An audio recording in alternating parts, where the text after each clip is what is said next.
예, 갑자기 또 뭐 코로나 변종이 또 생겼다 그래서 긴장감이 올라가고 있는 가운데 있는데요. 그런 게 또 예배에도 영향을 주는 것 같습니다. 4주 만에 이제 창세기로 돌아왔는데 우리가 오늘 읽은 본문은 요셉이 형들의 변화를 확인한 후에 그들 앞에서 자기의 정체를 드러내고 억누를 수 없는 감정으로 한바탕 눈물과 또 통곡이 있은 후에 그 다음에 일어난 장면들입니다. 이제 그 소리가 바로에게까지 들렸다는 이야기로 시작하게 되죠. 다시 한번 우리의 주의를 환기시켰으면 좋겠습니다. 왜냐하면 요셉 이야기는 워낙 드라마틱하고 워낙 그게 재미있는 이야기의 요소들을 많이 가지고 있기 때문에 우리가 자칫 요셉의 재미있는 이야기, 요셉에 관한 재미있는 이야기로 읽기가 너무 쉽다는 것입니다. 근데 이 모든 기록들은 단순히 요셉에 관한 재미있는 이야기가 아니라 하나님에 관한 이야기, 그리고 하나님의 백성에 관한 이야기입니다. 이 창세기의 초판은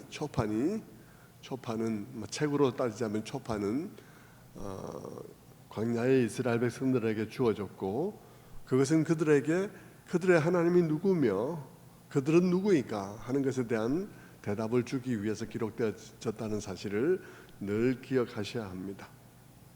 그리고 그런 각도에서 우리가 읽어야 되고, 그런 각도에서 성경 속에서 바로 그 성경이 말하고자 하는 그 하나님은 어떤 분이신지를 알아야 하고, 그들이 그 이야기를 통해서 우리는 누구냐 하는 것을 생각했던 것처럼 오늘 우리도 우리 자신들은 누구인지를 이 성경 말씀을 통해서 깨달아 알려고 노력을 해야 하는 것이죠. 하나님의 백성이라고 불리는 이들, 그들이 얼마나 어처구니 없는 사람들이었는지, 아무것도 잘난 것이 없는 그저 세상의 악한 사람들 중에 한 사람이었다는 사실을 성경은 우리들에게 명확하게 제시하고 있습니다. 아무런 가망이 없고, 그들이 택함 받았다고는 하나 그들이 택함 받을 만한 어떤 이유도 그들에게는 발견할 수 없는 그런 존재가 그들이었다는 것입니다. 아주 세상 사람들과 똑같이 못됐고 똑같이 쓸모가 없는 그런 존재였다는 것이죠. 그런데 무슨 이유인지 무슨 까닭인지 알 수 없지만 하나님께서 그들을 특별하게 생각하셨고, 그리고 그들을 선택하셨다는 것이 성경의 이야기인 것입니다. 그래서 그들을 하나님께서 선택하셨고, 하나님을 전혀 알지 못하고 세상 사람과 똑같은 그들에게 계속해서 하나님께서 하나님을 알아갈 수 있도록 하나님 자신의 이야기를 계속해서 해주었다는 것입니다. 끝없이 그들과 관계하면서 그렇게도 무지하고 그렇게도 엉망인 그들을 웬만하면 포기할 만도 한데 포기하지 아니하시고 계속해서 그들과 관계하시면서 하나님 자신의 이야기를 그들의 역사 속에 담아주심으로써 그들이 그것을 묵상하고 생각할 때에 어느 때인가 이스라엘 역사 속의 사람들이 하나님을 제대로 깨닫게 되면서 그 이스라엘 역사 속에 이런 고백도 나오게 하는 것입니다. 나의 힘이 되신 여호와여, 내가 주를 사랑하나이다. 그런 고백이 나올 수 있도록 하신 것이죠. 조상들의 얘기를 들으면서 또 자기 민족이 어떻게 조성되고 어떻게 보호받았는지에 관해서 얘기를 들으면서, 그리고 자기 자신의 개인적인 삶 속에 그 하나님이 또한 어떻게 동일한 사랑으로 역사하시는지를 체험하면서 하나님에 대해서 그런 고백들을 하도록 이끌어 가시는 것이 바로 이 성경의 이야기인 것입니다. 그러니까 나의 힘이 되신 여호와여, 내가 주를 사랑하나이다. 이 고백 하나도 그냥 다윗의 한 사람의 개인적인 그런 경험이 전부가 아니라 그가 들었던 하나님에 관한 이야기가 있고 그가 읽었던 하나님에 관한 이 얘기들이 쭉 이야기되고 있는 가운데서 그가 그 하나님이 나의 하나님이신 것을 확인하고 고백하는 그런 고백인 것이죠. 우리도 동일하게 그렇습니다. 우리도 우리 하나님에 대한 고백은 내가 그저 기도했더니 이거 응답되더라 이런 종류의 고백 위에 세워지는 게 아닙니다. 그런 고백, 얄팍하게 그런 고백 위에 세워지는 고백은 너무나 얄팍해서 쓸모가 거의 없어요. 그때는 내가 기도했는데 내 뜻대로 안 될 때들이 너무 많기 때문에 그런 것들은 별로 쓸모가 없어요. 그런 것보다도 우리는 이 성경 말씀을 통해서 하나님이 어떤 하나님이신지를, 그분이 어떻게 드러내고 있는지를 계속해서 확인하면서 그 가운데 나는 누구인지를, 그 이야기와 또 그 하나님과 나와의 관계는 무엇인지를 확인하는 작업이 우리들에게 필요한 것이죠. 지금까지 야곱의 가족에 관한 이야기가 쭉 펼쳐져 왔는데 그 이야기든 야곱의 가정은 두 가지 큰 어려움을 안고 있었습니다. 하나는 그 가문 자체의 문제였습니다. 내부적으로 그들은 참 미기능적인 아버지를 가지고 있었고 자식들은 뿔뿔이 나뉘어져 있었고 서로 충돌하고 서로 속이고 미워하고 있는 그런 가운데 있었죠. 그들은 하나님의 귀한 목적을 위해서 부름받은 가정이었지만 그러나 그들 자신으로서는 그 가정을 유지할 힘이 없는, 그래서 가만히 놔두어도 그냥 산산조각 나버리고 말 그런 가정이었다는 것입니다. 복의 통로가 되기는커녕 그들 스스로도 소멸되는 것이 하나도 이상하지 않은 그런 가정이었다는 것이죠. 그게 그들이 안고 있는 문제였고요. 또 외부적인 문제도 또한 있었던 것입니다. 그들에게는 이 이집트와 가나안 일대를 휩쓴 기근과 같은 이런 문제에 그들이 봉착해 있는 것이죠. 기근 속에서 그들은 자칫 소멸할 수 있는 위험이 없잖아 있는 것입니다. 그들이 하나님의 손에 붙잡혀 있는 가정이 아니라면 언제 소멸되어도 이상할 것이 없는, 어떤 점에서 역사 속에 그런 위기는 수없이 그들에게 닥칠 그런 종류의 위기 중에 하나인 것이죠. 기근 속에서 그들의 상황은 절박했습니다. 사람들은 식량을 구하러 이집트로 가고 있었고요. 야곱의 아들도 그런 상황 속에서 애굽으로 갔었습니다. 그 과정 속에서 그들은 많은 어려움을 겪었고 그 어려움을 해결해 가는 과정 속에서 집안의 갈등은 더욱더 심각한 그런 상황 속에 갈 수밖에 없는 상황이었죠.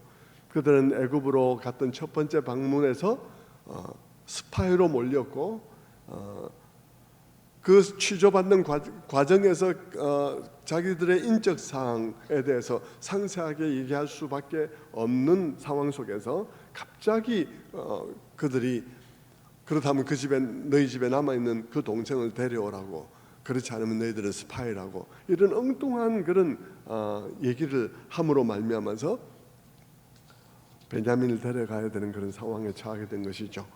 시몬이 그때까지 볼모로 잡혀있는 상황이 된 것입니다. 하지만 베냐민을 데리고 가는 일은 쉽지 않았고 아버지 야곱이 절대 베냐민은 보낼 수 없다고 말함으로써 정말 굶어 죽을 지경까지 가서야 그 아버지가 베냐민을 포기하고 내어줌으로써 마침내 이집트에 두 번째로 가게 된 것입니다. 그리고 거기서 놀라운 일을 만나게 되죠. 거기서 그들은 애굽의 총리가 그냥 애굽의 총리가 아니라 자신들이 인신매매했던 바로 그 자기들의 동생이라는 사실을 알았던 것입니다. 요셉이 그들에게 형님들 제가 요셉입니다라고 말하는 순간 그들은 지옥문이 열리는 것을 경험했을 것입니다. 그들은 정말 머릿속에서 정말 폭탄이 터지는 것 같이 아무 생각도 할 수 없고 심장은 쪼그라들어서 막 가슴에는 통증이 느껴지면서 그냥 그랬을 것입니다. 그런데도 놀랍게 그 순간에 하나님께서는 요셉의 마음을 이미 정리해 두고 계셨고 피해자인 그가 오히려 용서하면서 말을 했습니다. 45장 5절에 당신들이 나를 이곳에 팔았다고 해서 근심하지 마소서, 한탄하지 마소서. 하나님이 생명을 구원하시려고 나를 당신들보다 먼저 보내셨나이다 하는 말을 하게 되죠. 그래서 그들은 용서받고 마음을 내려놓으며 서로 부둥켜 안고 눈물을 흘리고 입을 맞추는 그런 일들이 일어나게 되었던 것입니다. 성도 여러분, 여러분들은 이 모든 것을 보면 무슨 생각이 드십니까? 하나님에 관해서 그리고 그 백성에 관해서 무슨 생각이 드십니까?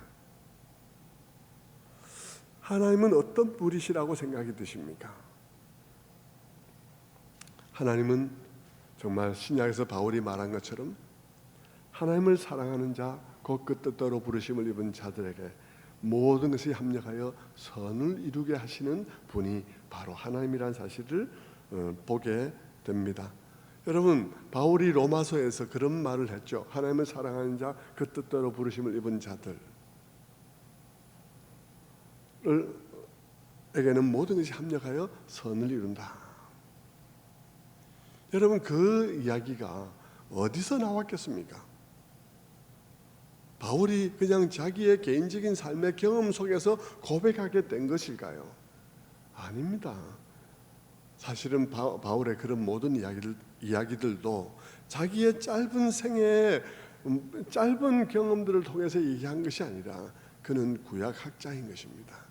그는 율법학자인 것이죠. 그는 히브리인 중에 히브리인이요 바리새인 중에 바리새인 그런 사람이었습니다. 그는 율법으로는 흠이 없는 자라고 말할 정도로 율법에 대해서 깊이 천착해 있는 그런 사람이었습니다. 그는 가말리엘이라는 당대의 최고의 율법학자의 수제자로서 그는 율법에 통달해 있는 그런 사람이었습니다. 그런데 그가 예수님을 만나게 된 것입니다.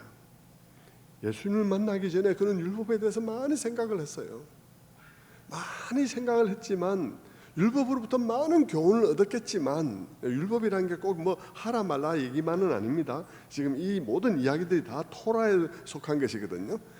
이 하나님께서 자기 백성에 관해서 하신 모든 일들과 그분이 그들에게 명하신 모든 명령들에 대해서 깊이 생각을 했지만 그리고 많은 교훈을 받았겠지만 사실 그는 많은 교훈에도 불구하고 사실 핵심이 정리가 잘 되지 못할 수밖에 없어요. 나름대로 그들은 핵심을 정리를 했겠지만 그들이 도달해야 될 바로 그 결론에는 도달할 수는 없었어요. 왜냐하면 주님이 오기 전이었고 십자가가 나타나기 전이었기 때문입니다.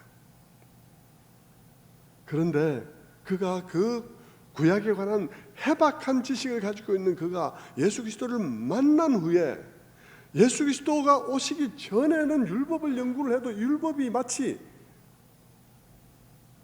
이 자수의 뒷면처럼 수많은 율법이 있는데 수백 가지의 계명들이 있는데 또 이 모든 스토리가 정말 의미 있는 것이기도 한데 그게 과연 무엇을 그리는 그림인지가 드러나지 않았는데 십자가에 죽으신 예수 그리스도를 만난 후에 다메섹 도상에서 그분을 만난 이후에 그가 아라비아로 가서 3년 동안 거기 머물면서 깊이 율법에 대해서 생각해 보니까 토라에 관해서 묵상해 보니까 그것이 놀랍게 예수 그리스도와 그분의 십자가로 모여지고 있다는 사실을 보게 된 것이죠. 이면에서 보니까 이면에서 구약을 돌이켜 보니까 모든 게 다 그쪽으로 모여드는 게 보이는데 구약에서 들어가서 이쪽을 바라보니까 아무것도 잘 보이지 않는 굉장히 복잡한 얘기가 그게 펼쳐지고 있는 것으로 보이는 그래서 이쪽에서 바라볼 때와 이쪽에서 바라볼 때가 전혀 다른 상황이 벌어지게 된 것이죠. 그는 자기가 아는 구약의 모든 역사가 다 한 점으로 모이고 있다는 사실을 알았고 그 점이 예수 그리스도와 그분의 십자가라는 사실을 알았을 때 그에게는 이런 고백이 나올 수밖에 없었던 것입니다. 고린도서 2장 2절처럼 내가 너희 중에서 예수 그리스도와 그의 십자가에 못 박히신 것 외에는 내가 아무것도 알지 아니하기로 작정하였다. 왜냐하면 구약의 모든 스토리가 다 예수 그리스도와 그분의 십자가로 모인다는 사실을 그가 깨닫고 난 다음에는 그분 외에 내가 알아야 될 사람이 누가 있나 하는 생각을 하게 된 것입니다. 십자가의 중심성이 마음 깊이 느껴졌을 것입니다. 그리고 그 십자가의 예수 그리스도를 아는 지식이 얼마나 중요한지를 깨닫게 된 것이죠. 그러니까 그는 그 예수 그리스도가 얼마나 중요하며 그분을 아는 것이 얼마나 중요한지 그분을 아는 지식의 중요성을 그가 알게 되니까 그러니까 그 다음에 고백들이 그냥 막 나오는 것입니다. 내게 아무리 유익하던 것도 내가 예수 그리스도를 더 알아가는 일에 방해가 된다면 나는 깨끗하게 그것을 포기할 각오가 있다 라고 말하는 것입니다. 오늘날 여러분, 너무나 많은 사람들이 예수 그리스도를 알아가는 일을 거의 부업처럼 생각하고, 목회자들조차도 그분을 알아가는 일을 위하여 다른 것을 희생할 마음의 각오를 가지고 있지 않은 것을 볼 때 너무나 통탄할 만한 일인 것입니다. 예수 그리스도가 얼마나 중요한지, 그분이 모든 역사가 구약의 모든 이야기들이 다 그분에게로 모이고 이토록 모이는 그토록 중요한 분이라는 사실을 바울은 깨달았을 때 그분을 더 아는 일이야말로 너무나 중요해서 이 세상에 그 어떤 것도 이 일에 방해가 되는 것이 있다면 나는 그것을 아무것도 귀하게 여기지 않겠다고 마음에 결심하는 그런 결심이 그에게 나오게 된 것이죠. 그러면서 그는 또 어떤 고백이 나오나요? 모든 것이 구약의 모든 사건, 좋았던 일, 나빴던 일, 반역과 순종과 여러 침략과 모든 일들 다 엮어서 그들이 한 점 예수 그리스도와 그분의 십자가를 성취시키는 대로 모아지는 것을 보면서 그는 뭐라고 고백할 수밖에 없었겠습니까?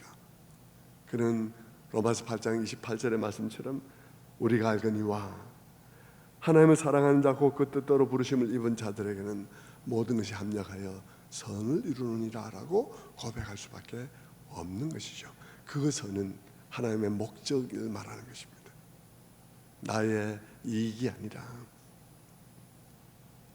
하나님의 목적, 예수 그리스도와 그분의 십자가를 필두로 해서 그 다음에 그분의 사람으로 우리가 빚어지는 일, 그분의 나라와 그분의 백성을 만들어가는 그 일들, 우리를 그저 창조된 자로서 인간이 아니라 창조주 하나님뿐만 아니라 구속주 하나님을 아는 자들로서 우리의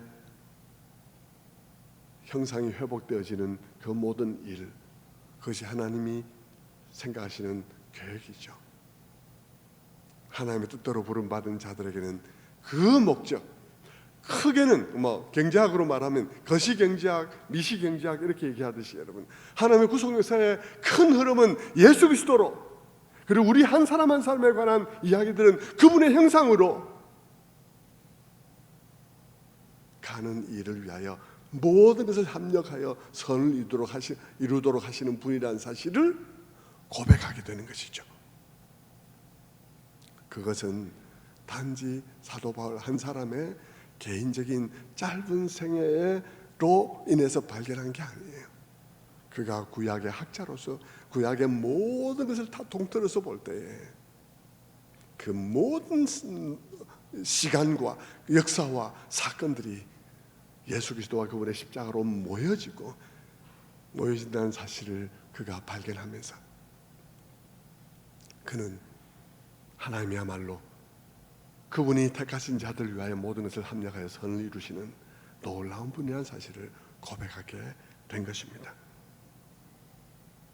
성도 여러분, 아까도 말씀드렸듯이 구약의 모든 이야기들, 성경의 모든 이야기들은 우리가 우리 자신들이 누구인지를 알아가며 우리가 믿는 믿음들을 더욱더 견고하게 형성시키기 위하여 존재하는 것들입니다. 여러분이 이 말씀들을 그와 같이 곰곰이 묵상하며 깊이 생각하며 내가 이스라엘 역사를 통하여 이루어오신 그 모든 성취의 선상에 존재하는 나라는 사실을 여러분이 확신할 때 여러분이 하나님 앞에 견고하게 설 수 있을 것이에요. 그렇지 않고 여러분이 이런 것 아무것도 모른 채 그저 여러분이 기도해서 이루어진 몇 가지 일을 붙잡고 여러분이 있다가는 여러분 그 일이 이루어지지 않는 날 여러분 넘어질 것입니다. 그런 식의 믿음을 가지면 되지 않는 것입니다. 내가 원하던 일, 내가 기도한 일은 내가 기도한 일일 뿐이에요. 내가 원했던 일일 뿐입니다. 그것은 어떤 면에서 내게 해로운 일일 수도 있습니다. 그것이 이루어지고 이루어지지 않은 것은 내가 그분을 믿고 안 믿고야 아무 상관이 없어요. 그분은 내가 지금 관심을 가지고 있는 그 조그마한 그 일에서가 아니라 정말 역사를 이루어가는 모든 그 길고 긴 이스라엘의 역사와 교회 역사 속에서 그분은 진정한 하나님이셨기 때문에 여러분, 내 기도에 하나 이루어지는 것하고는 거기에 좌우될 수 있는 분이 아니신 것입니다. 구약의 말씀들을 가만히 묵상하면서 십자가 이전에서 보면 잘 보이지 않았던 것이 십자가 이후에 구약을 돌아보니까 그것이 다 한 곳으로 모이는 것을 보면서 사도 바울은 그렇게 고백하게 되는 것이죠. 깊도다. 로마서 11장 33절의 말씀처럼 깊도다.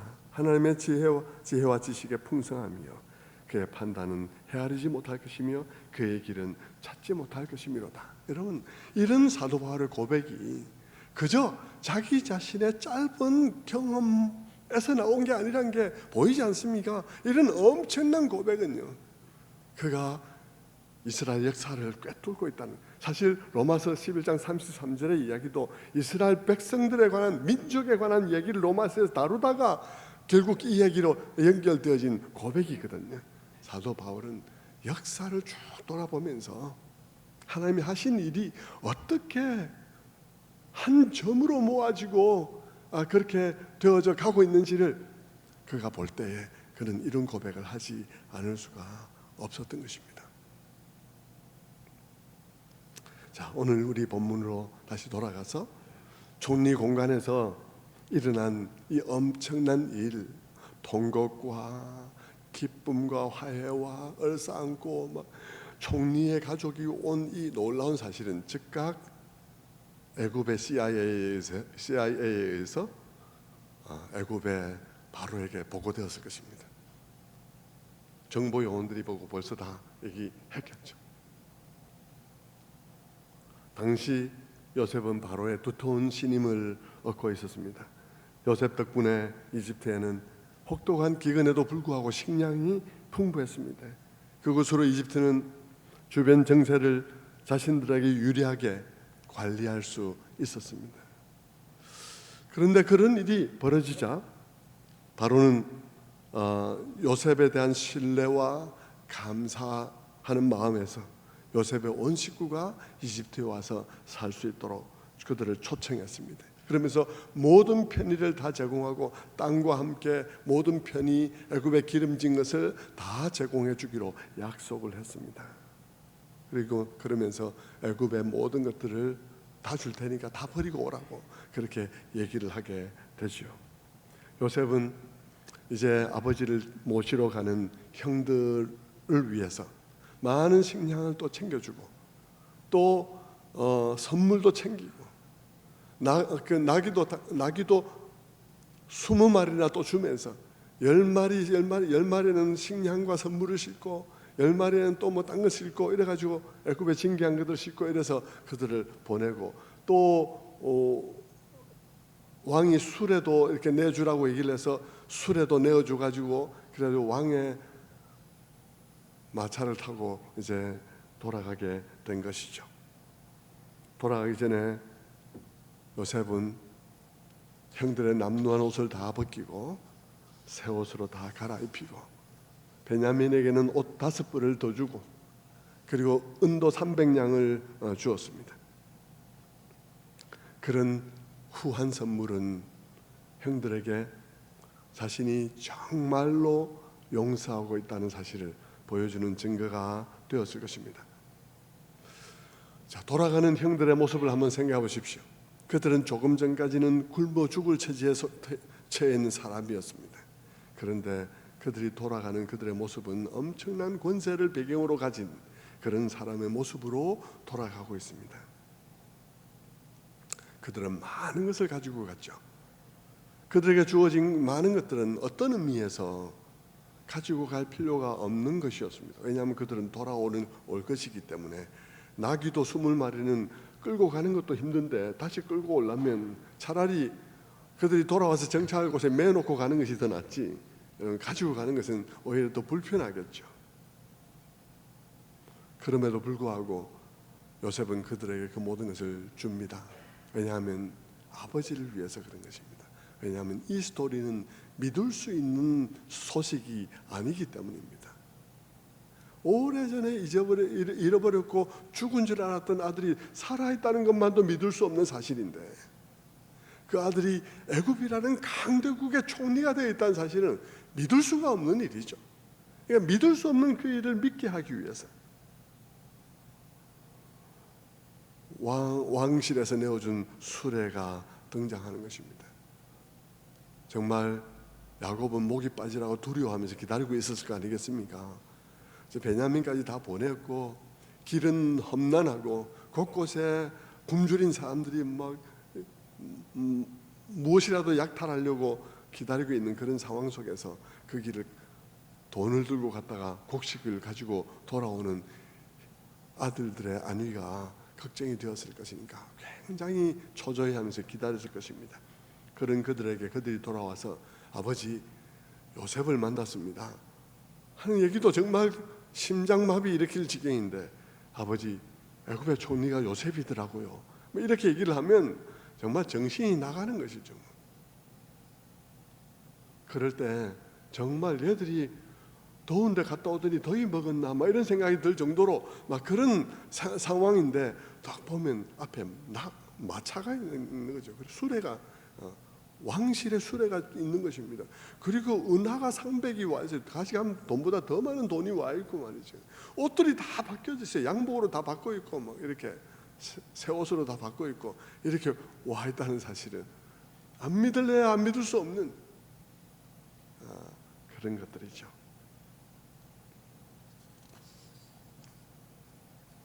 사실 오늘 본문도 27절에 보면 그들이 이들의 말을 들을 때는 힘이 야곱이 아들들의 말을 들을 때는 힘이 나지 않았는데 수레를 보고는 힘이 났더라, 힘이 회복되었더라 그랬습니다.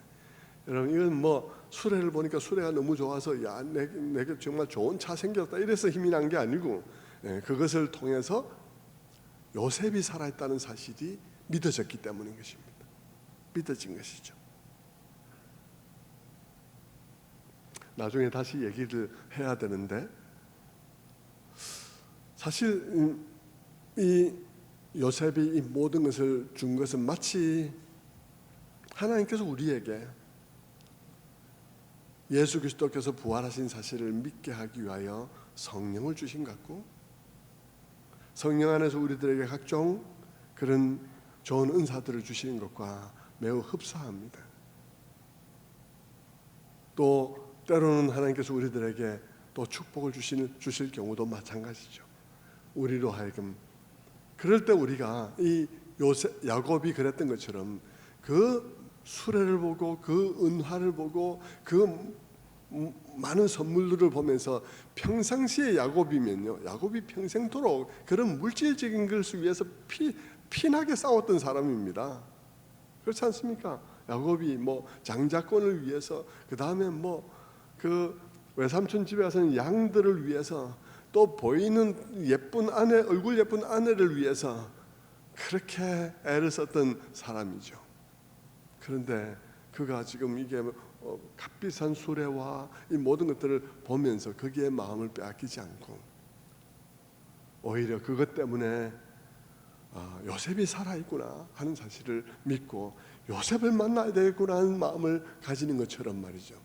사실 우리도 하나님께서 우리에게 베풀어 주시는 모든 은혜를 가지고 그 은혜에 몰입되어져서 와 이거 좋구나 이러면서 여기에 매달려서 막 그 술에 좋구나, 뭐 이 은하가 300이구나 이렇게 말하지 않고, 그것을 통해서 살아계신 주님을 더 사모하고 살아계신 주님을 더욱더 만나기를 사모하는 사람들이 되어야 할 것을 우리에게 또한 보여주고 있기도 해요. 자, 지금 이제 그 이야기를 쭉 요약을 했는데요. 그렇다면 이 오늘의 본문의 이야기들은 우리와 무슨 관련이 있을까? 이 요셉의 이야기, 우리는 그 고대의 이야기가 오늘 우리에게 무슨 관련이 있을까? 그 사건들은 오늘 우리에게 어떤 점에서 의미를 가지게 되는 것일까 하고 한번 물어봐야 되겠습니다. 억지로 갖다 붙이지 말고 그 이야기가 우리와 관련이 있다고 말할 만한 논리적인 근거가 있는가 하는 것이죠. 예, 있습니다.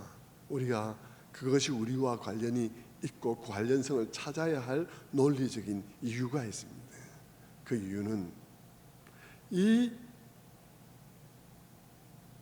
사건을 일으키신 그분이 십자가의 예수 그리스도, 그 사건을 일으키신 바로 그분이기 때문인 것입니다.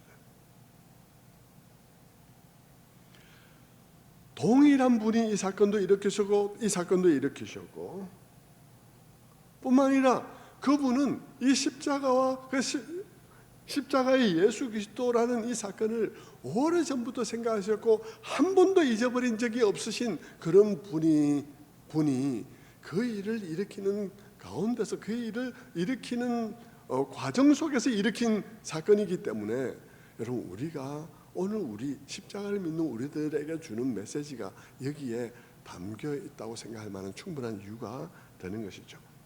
옛날에 삼성이 자동차를 처음 만들 때요, 지금은 뭐 삼성이 포기를 한 것이지만, 삼성이 자동차를 처음 만들 때 이런 광고를 낸 일이 있습니다.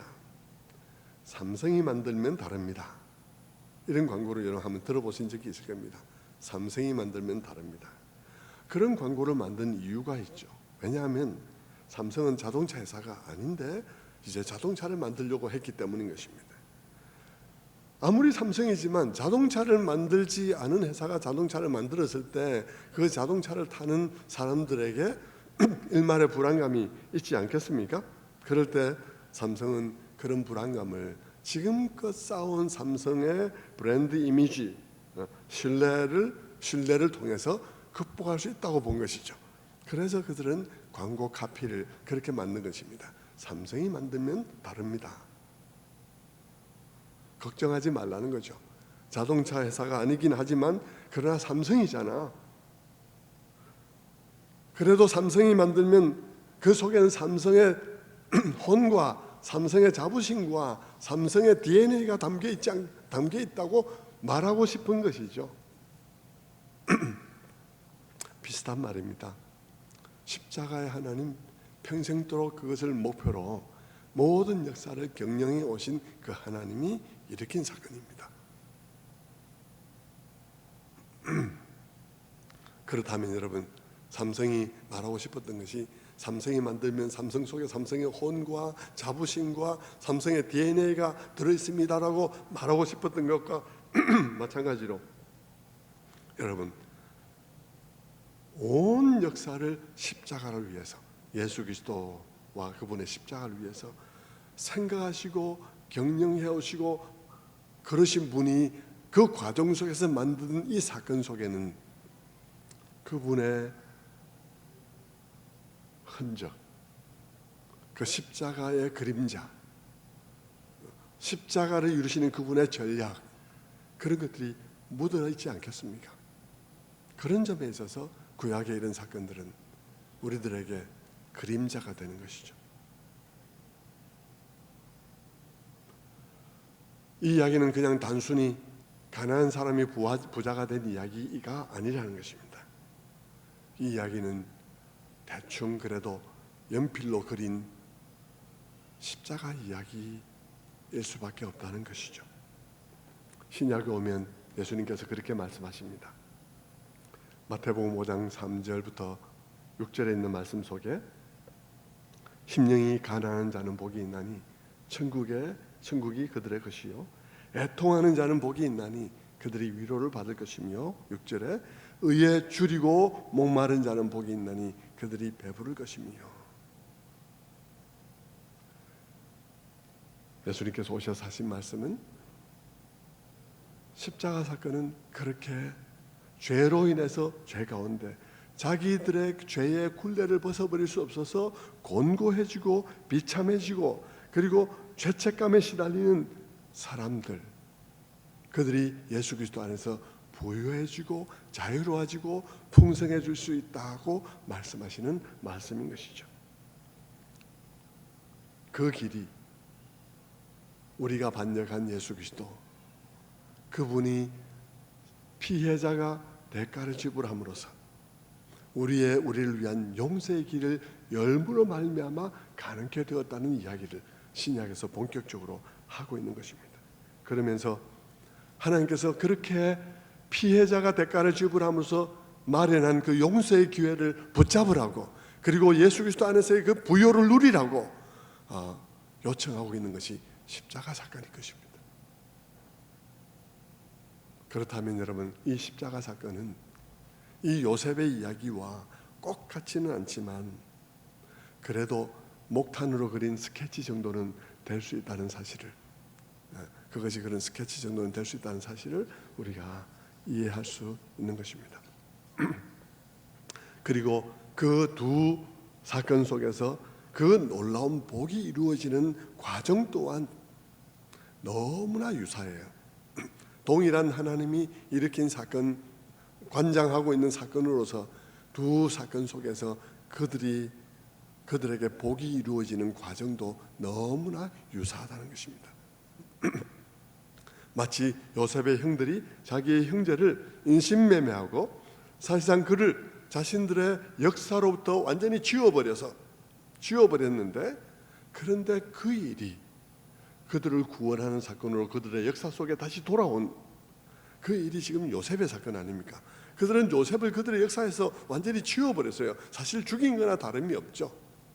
그런데 그 요셉이 그들에게 용서와 구원을 가지고 그들의 역사 속에 다시 들어온 사건, 이것이 지금 요셉의 사건이 가지고 있는 근본적인 성격인 것입니다. 신약도 동일하게 우리에게 그런 이야기를 하고 있는 것이죠. 하나님을 배신하고 하나님을 우리의 역사 속에서 완전히 지워버린 그런 우리들에게 하나님께서 스스로 대가를 다 지불하시고 용서를 준비하셔서 우리의 역사 속에 다시 돌아온 사건, 그 사건이 바로 이 십자가 사건이라는 것입니다. 그런 점에 있어서 똑같은 사건을 기획하신 예수 하나님의 그 흔적들이 십자가 사건 속에서는 최종적으로 드러나 있고, 그 이전에는 마치 그분의 이런 지문처럼, 그분의 어떤 타치처럼 그렇게 나타나 있는 것이죠.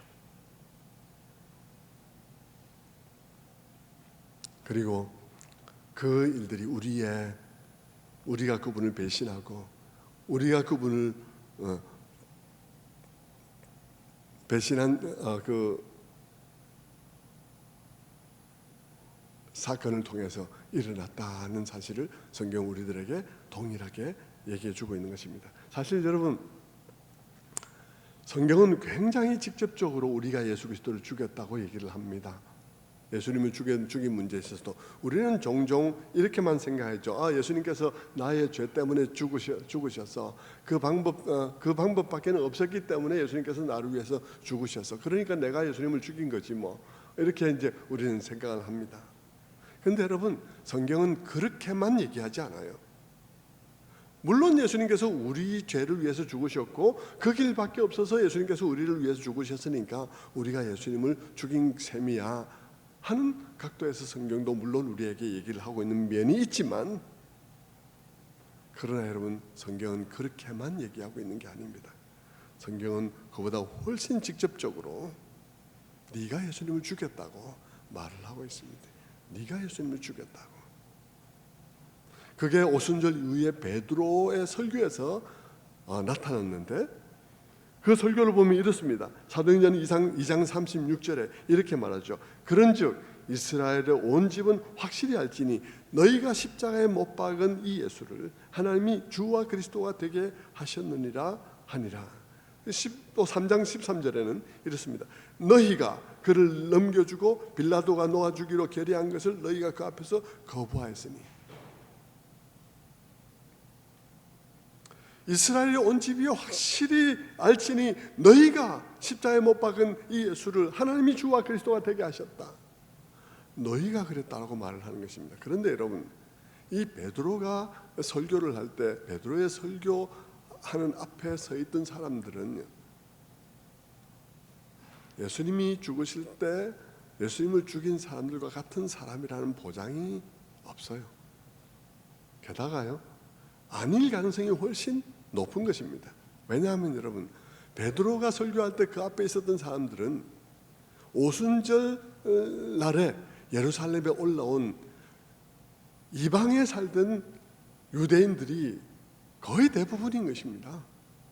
그들이 놀랐지 않습니까? 우리가 어쩌다가 여기 와서 우리 본토의 말로 이 말을 듣는가 하고 놀랐던 사람들이 그 사람들 아닙니까?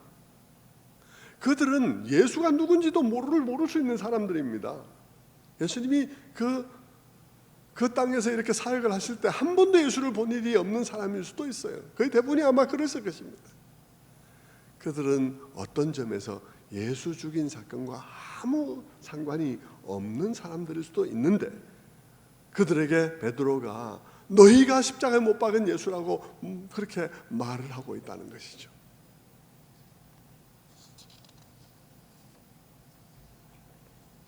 이것이 오늘 우리가 예수 그리스도를 죽였다고 말할 중요한 이유를 담고 있는 말일 것입니다. 어째서 그 말이 성립할 수 있을까요? 예수님을 본 일도 없는 사람들이 대부분인 그들에게 베드로가 너희가 예수 그리스도를 죽였다라고, 너희가 죽인 예수를 하나님께서 주와 그리스도가 되게 하셨다고 말을 하는 일이 어째서 성립할 수 있을까요? 이 말이 성립하는 것은 예수님을 죽인 것은 그들이 대표해서 죽였지만 사실은 우리 속에 있는 죄성이 그를 죽인 것이기 때문입니다. 다시 말하면 그들이 예수를 죽인 것은 예수께서 그들의 시대에 왔기 때문이라는 것입니다. 예수께서 그들의 시대에 왔기 때문에 그들이 예수를 죽였지, 만약 예수께서 우리 시대에 왔다면 내가 예수를 죽였을 거라는 것입니다. 여러분, 그것을 아십니까? 여러분이 예수를 죽일 사람이라는 사실을 알고 계세요? 여러분, 예수 안 죽일 건데 예수 믿고 있는 것이라고 생각하십니까? 여러분, 그들이 예수를 죽인 것은 예수님이 그들의 시대에 왔기 때문이에요.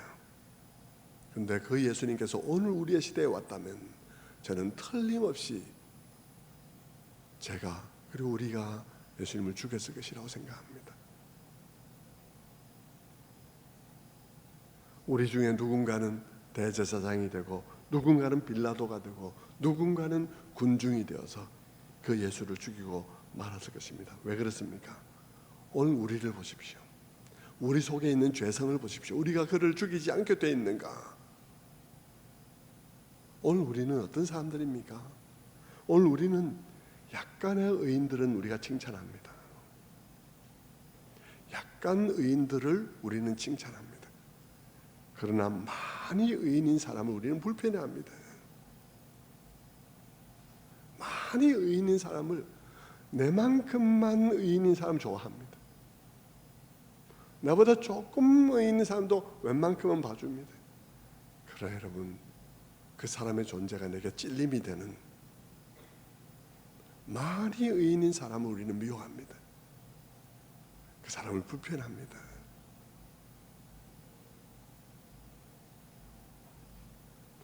나를 죄책감을 느끼게 할 정도로 의인인 사람 우리는 싫어합니다. 그 사람을 왕따시키죠.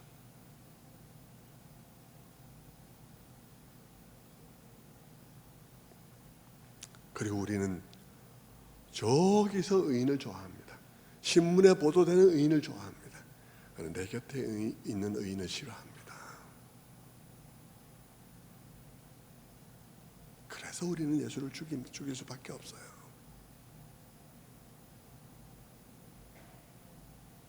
그런 의미에서 예수를 죽이는 일은 오늘도 매일매일 일어나고 있는 것입니다.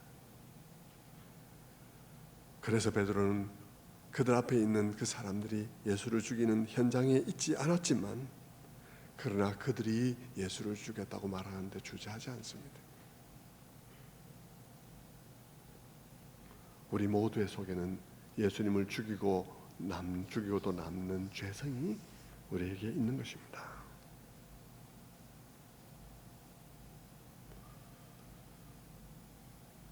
그런 점에서 여러분, 요셉의 사건은 유사점이 있는 것이죠.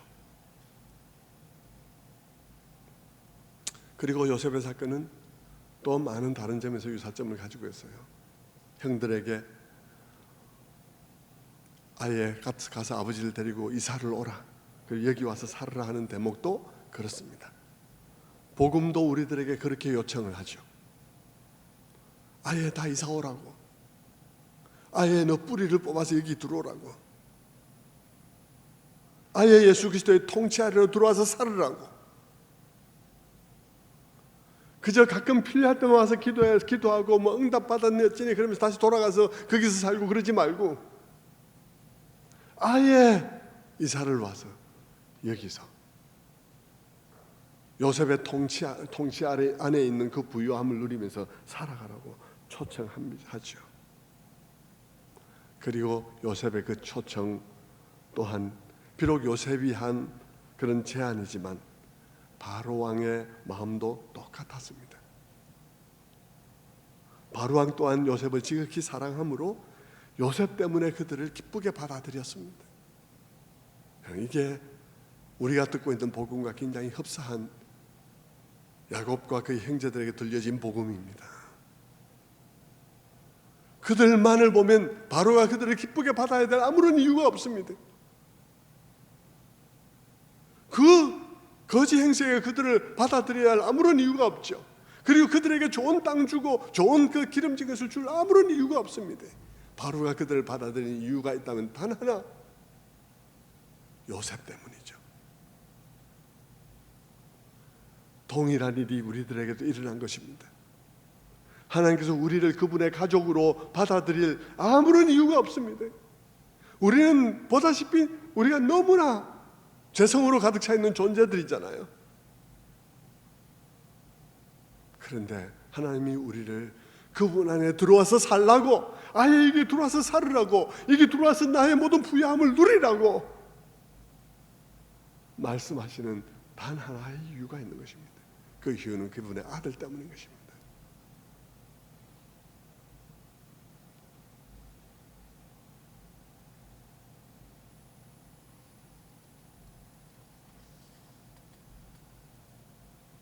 우리는 이 모든 이야기들을 쭉 돌아보면서 그렇게 우리가 이 이야기들 다 돌아보면 우리는 이 요셉의 이야기가 정말 우리의 복음의 아주 원시적인 모습이고 아주 거칠게 그려놓은 스케치란 사실을 우리가 알 수 있죠. 그러나 그러면서도 어떤 면에서는 아주 구체적인 사건들이기 때문에 우리로 하여금 복음을 더 깊이 이해할 수 있게 하는 그런 그림이기도 한 것입니다. 오늘 이 요셉의 이야기를 보면서 이것이 십자가를 생각하신 하나님께서 그 오래전부터 보여주신 하나님의 구원의 그런 모습들이구나 하는 것을 여러분 깨닫고, 오늘 우리가 믿고 있는 이 복음, 그리고 참 들어서 너무 좋은 소식이어서 믿기 어려운 우리들을 위하여 애굽의 왕이 수레를 보내준 것처럼 우리들에게 성령을 보내주셔서 그 믿기 어려운 일들을 믿을 수 있도록 해주신 하나님을 우리가 또한 묵상해야 할 것입니다. 오늘 이 이야기들을 마음에 담으면서 성경의 위대함을 다시 한번 마음에 새기시고, 그리고 거기에 나타난 복음이 오늘 우리가 받고 있는 복음이라는 사실을 또한 깨달으며 그 복음의 위대함, 그 하나님의 위대함을 마음에 깊이 새기고 감사하시는 우리 모두가 되기를 주님의 이름으로 축원합니다. 기도하겠습니다.